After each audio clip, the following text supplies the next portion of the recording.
Welcome back. So, last time we did some audio file checking, and I think we'll hit one more of these in this room, and then we'll just go back to the actual Animus. I've been learning a lot about the history of Animus technology and the surrogate program and all sorts of other nonsense. Oh boy. This one's really weird. Oh, okay, never mind, I got it. I keep doing these where I'm like, I think I might have taken the wrong route, and then it's like, oh no, never mind, I still got it.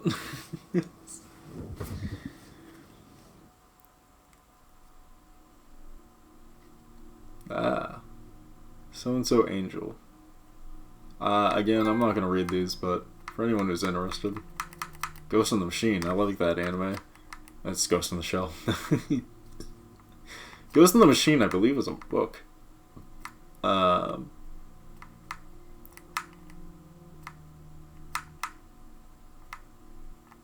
is a long one, so I'm just gonna quickly scroll through it, let everyone else read it. If they feel the need, they can pause.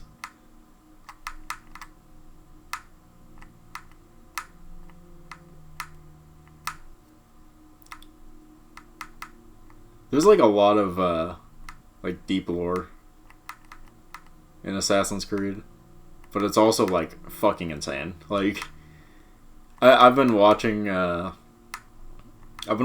a lot of like Assassin's Creed to try and get like a gist of this story, so I can like do these Let's Plays in a way that I'm like not entirely like, I don't know what the fuck is happening. And, like, it's insane. The amount of lore and fucking shit is just actually fucking nuts. There's, like... how do I put this in a way that's delicate, right? It is, like, the amount of lore for this game franchise is insane, and it's cross-media lore. It's not just like, oh, you play the games and you know everything you need to know. No. They've released, I shit you not, they've released board games where the board games themselves have lore that is pivotal to like understanding everything about the story and what's going on. It is actually fucking nuts.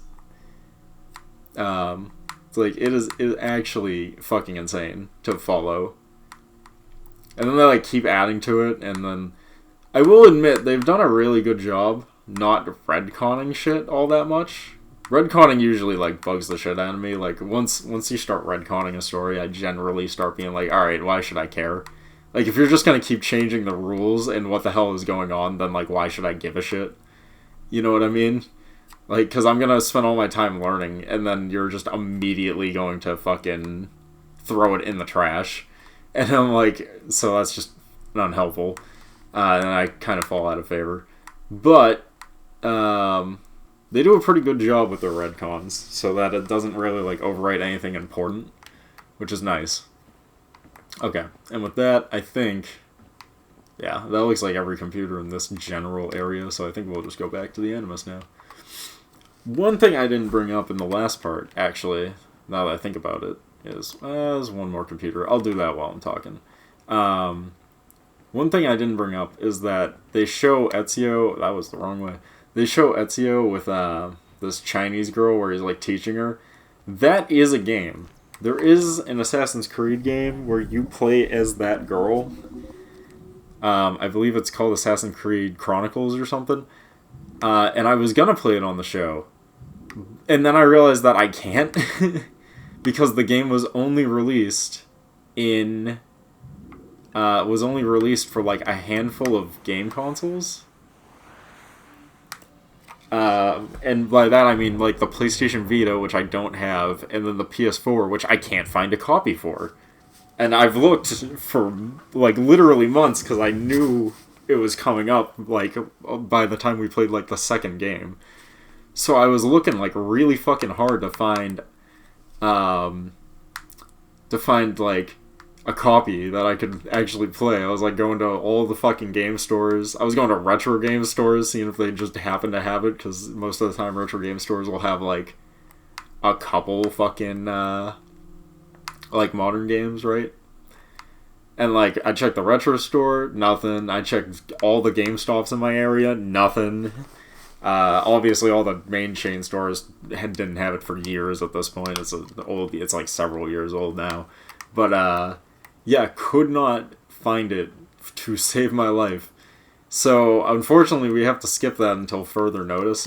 Maybe I'll find a copy someday and be able to, like, play it on the show. Because I'm a big fan of physical copies, so I don't want to do digital download. But, so eventually, if I do come across it and I do find it, and it's not an outrageous price, because apparently it's stupidly hard to find, we will play it. But until then, we kind of gotta skip over it. I think, if I remember correctly, it's the game that we were technically supposed to play before this one. It was supposed to be Chronicles China, where we played as her, and then we were going to do this one, but because I literally can't find a copy of the game, we're skipping over it. Hopefully in the future I'll find a copy, and then we'll go back and finish it out. And it should still be fine, because technically the last one is the last, like, thing that happens before modern day. There's, like, a war, there's, like, a Russian soldier. Great Indigo, October 17, 2020. Gentlemen, how do you find 1722. It will work for us, but our goal must be to scatter our operations, to live and work among the people we protect, just as Altair ibn La had once counseled. And until that time, it's yours as you see fit. Edward, Captain Woods Rogers survived his wounds. He has since returned to England, shamed and in great debt, but no less a threat. I will finish that job when I return. You have my word.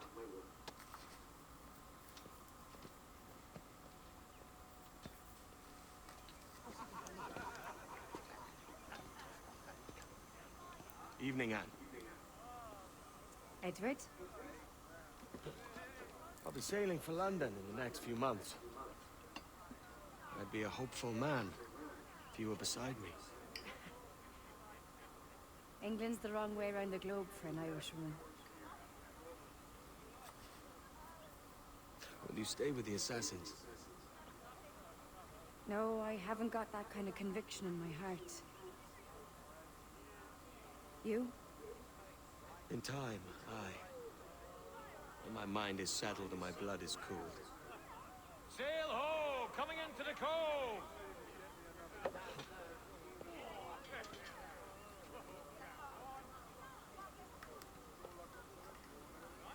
You're a good man, Edward. And if you learn to keep settled in one place for more than a week, you'll make a fine father too.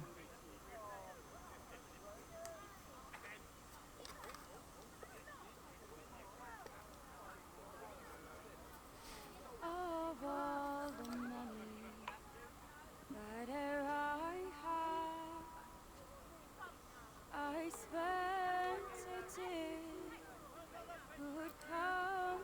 God, I hope this doesn't get copyright claimed as well. And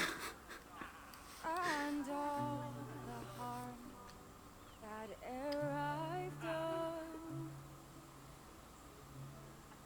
alas, it They're all dead. was to none but me.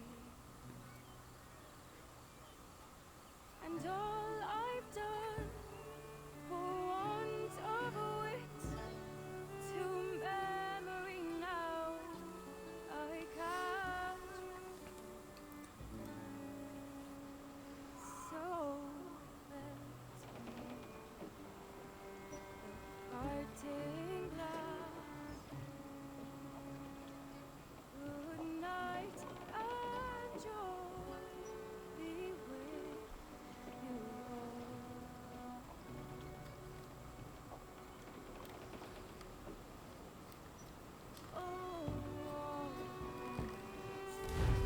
Oh wow, that's it. Okay.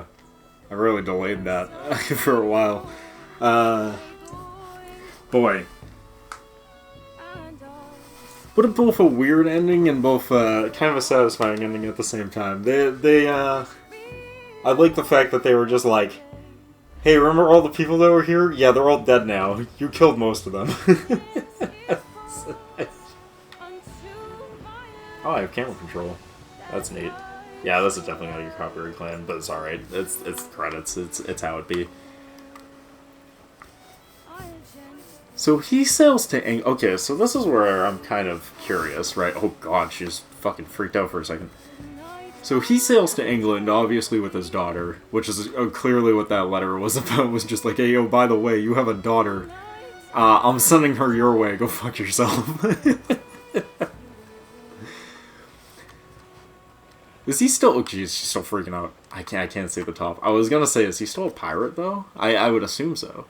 So he goes to England. He goes to England with his daughter. The daughter is important because the daughter... he's the grandfather. So the daughter gives birth to Connor, then, of Assassin's Creed 3 fame. Did you always know how to sail a boat? The Jackdaw is a ship, Jenny, not a boat. But did you always know? No. No, I learned after leaving Bristol. After you left Mother? Well, I didn't leave without saying goodbye, that is. It was an arrangement, you see, between your mother and me. She said you left her. She said you always talked about sailing the boat and making money in the New World. I did always want to sail a ship. That's true. But not for a lark. To support us. To take care of her. And you. Not me. Mother said you didn't know about me. She said you wrote only once a year and that she never knew where to find you. That's all true, and I'm sorry for that. If I'd known earlier, I might have come home. I hope that I would have. Well, you were busy. That's what I think. I was, but that wouldn't have mattered. Can I steal your boat? Boat? I see no boat here. Do you? I mean ship, obviously. I don't see the difference anyway. Ah, it's a very simple one, Jenny. A ship can carry a boat, but a boat cannot carry a ship. Why then, everything's a ship. Large and small. But for my toy boat, the one I take into the bath with me. That's a clever way of seeing it.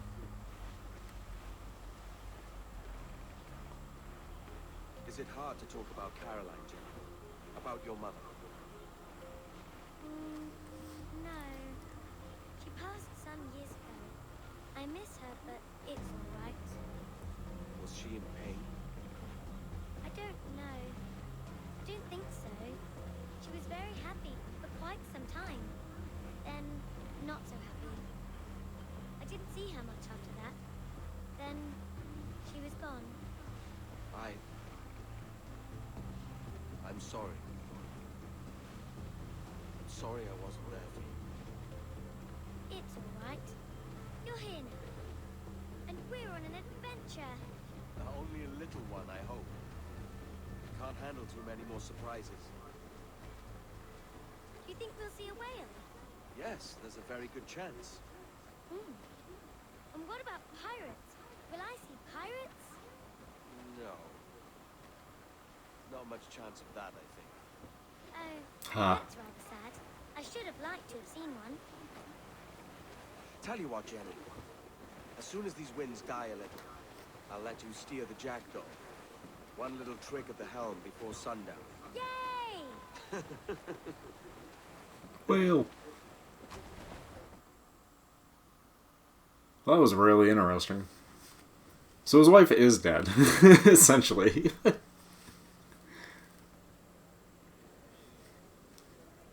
This game's ending is wild. It's like so different than all the other Assassin's Creed games we've played so far.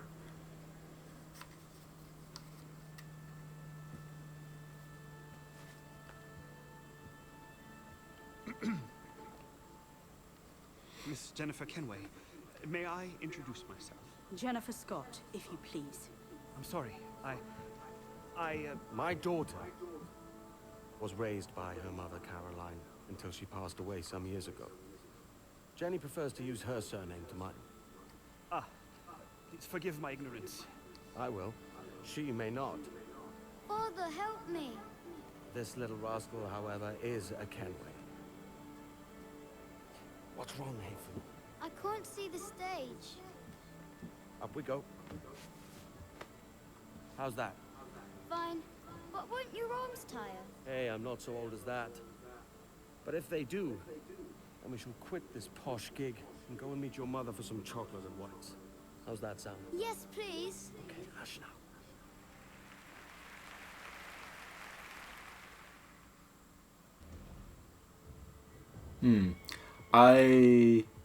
Okay, so he's a Kenway, but she's not a Kenway. So I think he's the one who ends up giving birth to Connor then. Because I believe Connor is a Kenway. By last name. Oh, thanks, Uplay.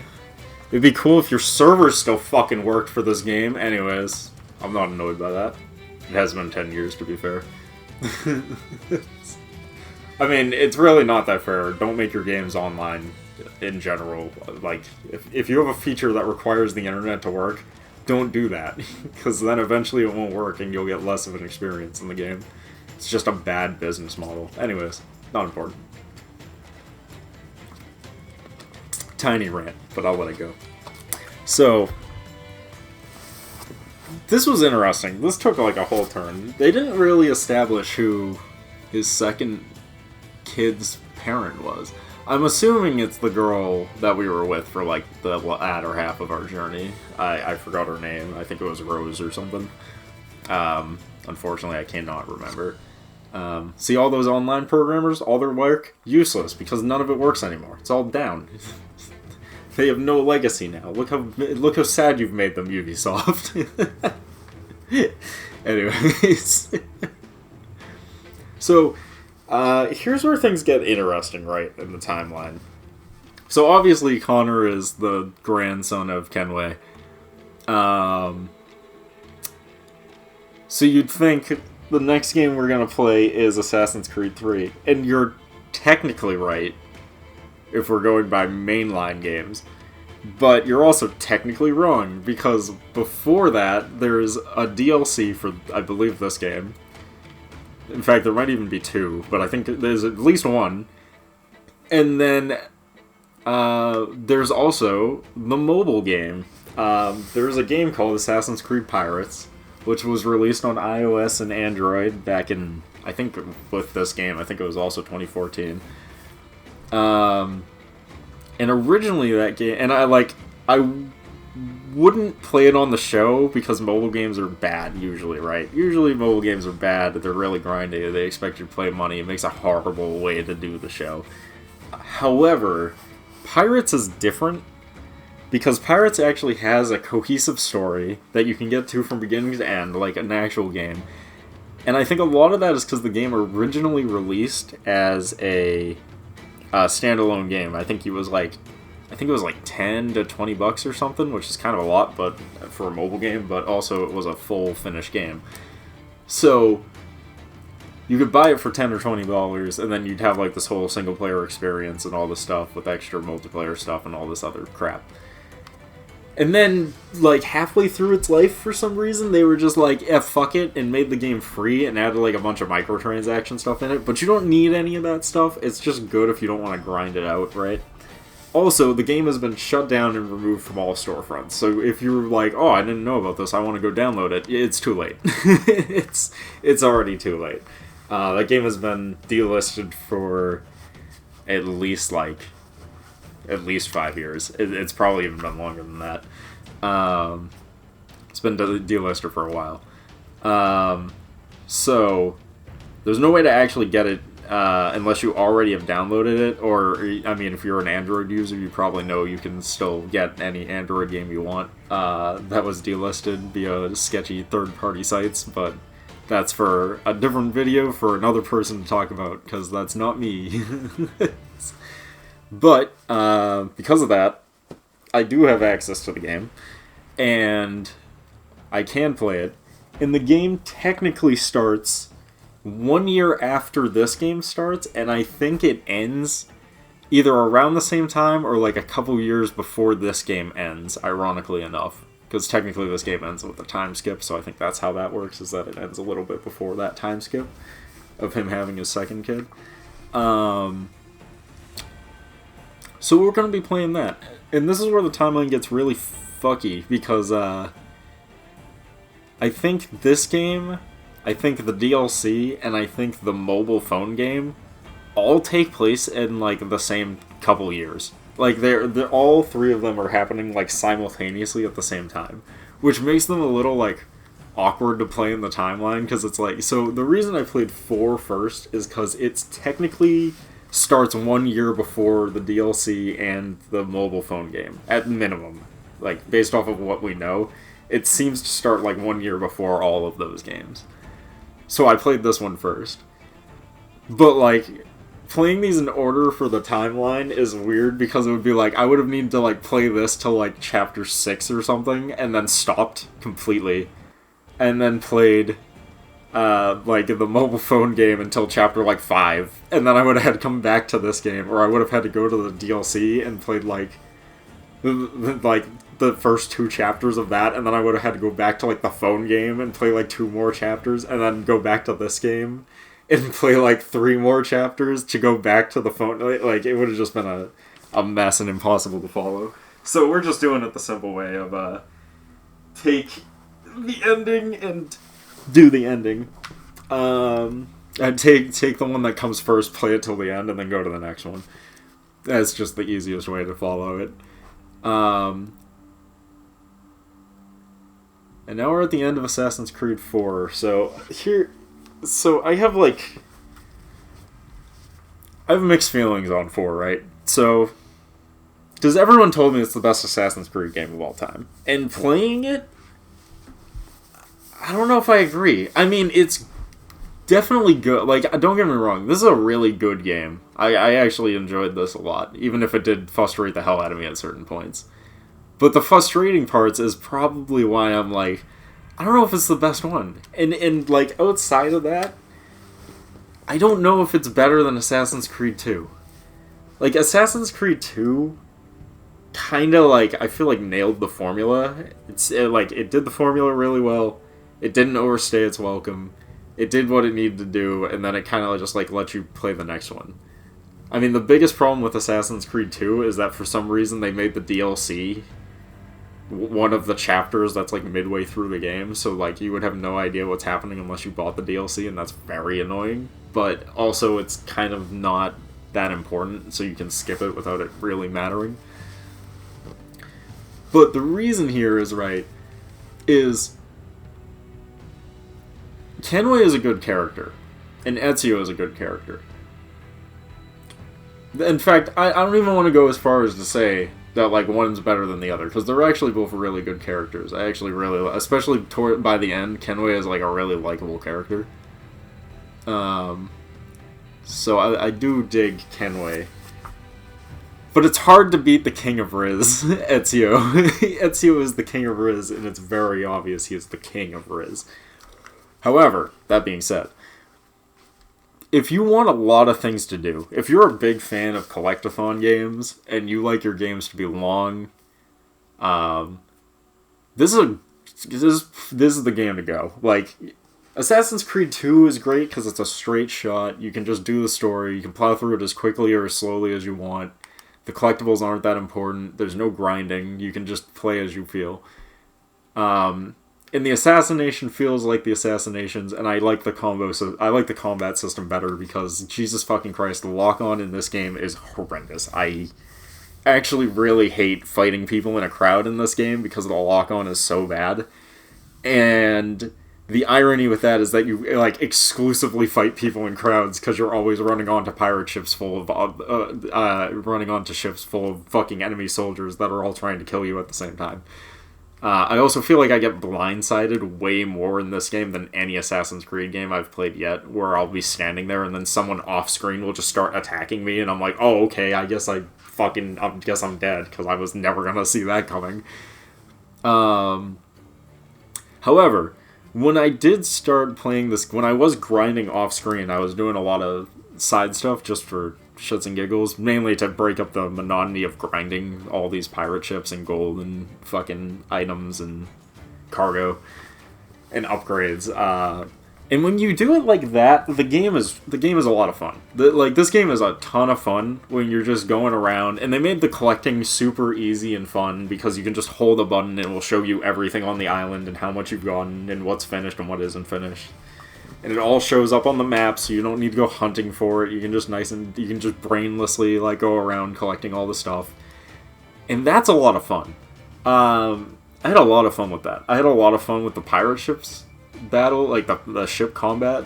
It takes a little bit to get used to it because like it's actually really deep mechanically, and there's like a lot of shit that you need to know and learn and take advantage of, like destroying ships and when to destroy ships, and boarding ships can heal you, so sometimes it's better to not board a ship and just let it sit there while you fight the other ships, and then board it later when you're lower on health. But then you don't want to get too low on health because they could just blindside you with a really heavy shot out of nowhere or a mortar, and you're just screwed because you're like a sitting duck because you're like right next to a wall and you can't get out of the way in time. Also, like, if you board a ship, you're invincible but not immediately. So like you'll be invincible once you're in boarding mode, but while the ship starts parking, before you let go of the steering wheel of the ship, you can still get hit and take like a ton of damage too. In the wrong situations, you can just get plastered by like a mortar shot and take like a fuck ton of damage. But like as long as it doesn't kill you, it's cool, right? Because then you can just fix your ship after boarding. So there's some like really interesting things where you're like, all right, let me board this, and hopefully I'm gonna also avoid a shot. Like there was one time where I went into boarding mode like right as I was getting hit by like a million cannonball shots, and I'm like, all right, I'm good. Like, it's fine. It doesn't count invincible damage. We're good. So that's a lot of fun. But the game is also jank as shit. It has a lot of jank bullshit. There was a point where, I wish I was recording when we did it, but it was during the grinding session where I was getting all this stuff. Which, by the way, that's the other reason I don't super love this, is grinding. I'm not a fan of grinding. I'd rather just play through the story. And I know there's an argument that's like, well, I could have just played better. Which is probably true. I probably could have just played better. But I didn't really want to, like, attempt something 40 billion times and bore the shit out of all you guys. Because that's no fun.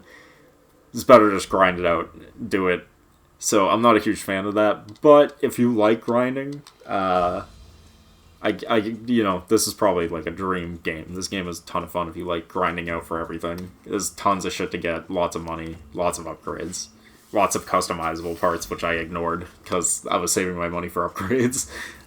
So I definitely get it. However, that's not what I wanted to talk about. I wanted to, what was it? Wasn't about grinding, because we were just going over that. I can't believe I've forgotten what I was going to say. Oops. That's unfortunate. Something about... Oh, the combat. Yes, I remember now. So, there was a point, I wish I recorded it, I wish I caught it on camera, but it was while I was grinding. There was a point where I was in a ship battle, and I got killed. I can't remember if I was on the enemy boat fighting at the time, or if the ship was destroyed. I believe the ship was destroyed. No. I think I died on the ship. That's what it was. I boarded a ship. I died on the ship. I went, fuck.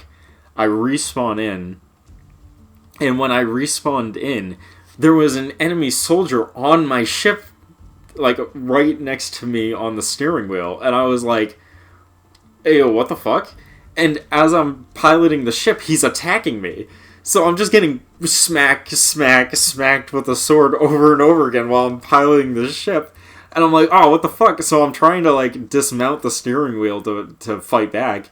And I can't dismount because I'm considered in naval combat still. Because, I just died, but they didn't kick me out of the fight, and I'm still in the fight area. So I can't let go of the steering wheel because I'm still in naval combat, and I'm just getting smacked in the face repeatedly with a sword, and I'm like, oh my god, I'm like, am I actually taking damage? Because I can't see it, I just see the ship's health, and then all of a sudden my screen starts doing the thing when you're at low health, and I'm like, oh my god, I'm gonna fucking die, and then he just smacks me, and I die, and I desync, and I respawn, and I'm just like, well, that was fucking bullshit, like, I couldn't do anything about it. Like, I couldn't dismount because I was still in naval combat, and I couldn't... So, anyways, moral of the story is, while that was fucking hilarious, I wish I had it on camera so people could have seen it, because that was a really funny glitch. that is one of the reasons why I'm like, I don't know if this is the best Assassin's Creed game. Because it's really buggy. This game is much buggier than any Assassin's Creed game we've played yet.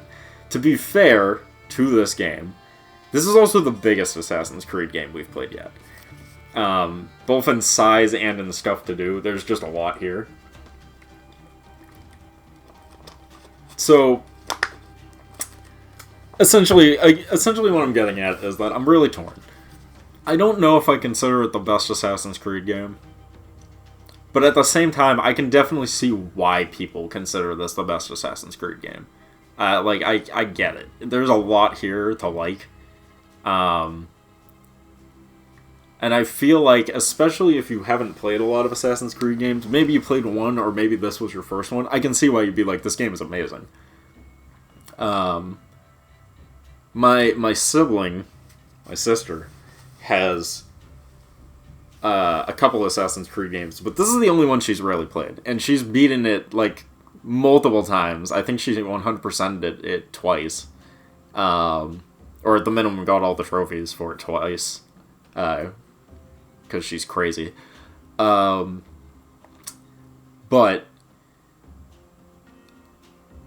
this is also her first Assassin's Creed game. She didn't play any of them. And also, to be fair, my first Assassin's Creed game was Assassin's Creed 2, so I'm also biased as well. So, you know, take it with a grain of salt, right? Everything I say.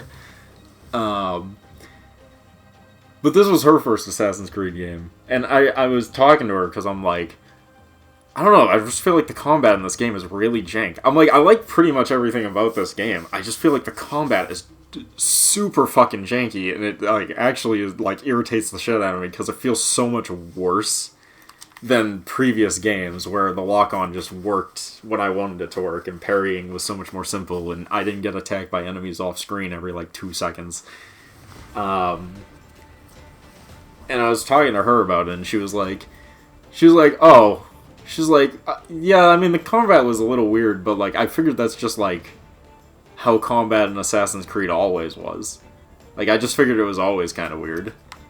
And I was like, oh, okay, that would make sense, because if you've never played an Assassin's Creed game before this one, yeah, this combat probably just seems fine, because it's good enough, you know what I mean? Like, most people wouldn't notice the problems if they haven't played previous Assassin's Creed games. So, like, that makes sense. And with that thought process, I'm like, okay, I can see, because, like, most people, I feel like, especially people who haven't played the other Assassin's Creed games, or maybe they only played, like, 3 or something, and, like, I don't know how 3's combat is. I know 3's combat and this game's combat are similar, so hopefully it's better than this one, though, because I did not like this one. And it's going to be way more of the focus in 3, so that's a little concerning. But we'll see. But yeah, Assassin's Creed, was kind of rough, is the word I'd use. This one was kind of rough. So, fingers crossed that 3's combat's going to be a little better. And I think it might be because I feel like you're just going to fight less people at a time than this game. This game, I think the AI of the boats, I think, overwhelms the fucking auto lock-on system and, like, screws it up. But yeah, I think that's all I gotta say about this. Fun game, really like it. I can see why people think it's the best. I'm a little torn on it. But I definitely would put it up there. It's definitely in the top 5 Assassin's Creed games. Actually, I would say it's probably in the top 3 Assassin's Creed games. It's very good. Out of the ones we've played so far, it's easily in the top 3. I would put this either 2 or 1. I'm torn between it and Assassin's Creed 2. Which, again, I'm a little biased towards, because that one's my favorite. It's also the first one I played. So, you know. I would say this is definitely there, though. So, with that, I think I'll leave it here and let the credits roll. If there's more after this, I'll talk then. And if there isn't, I'll see you guys in the next Assassin's Creed game, which will probably be Assassin's Creed Pirates for mobile phones. I'll see you guys then. Peace.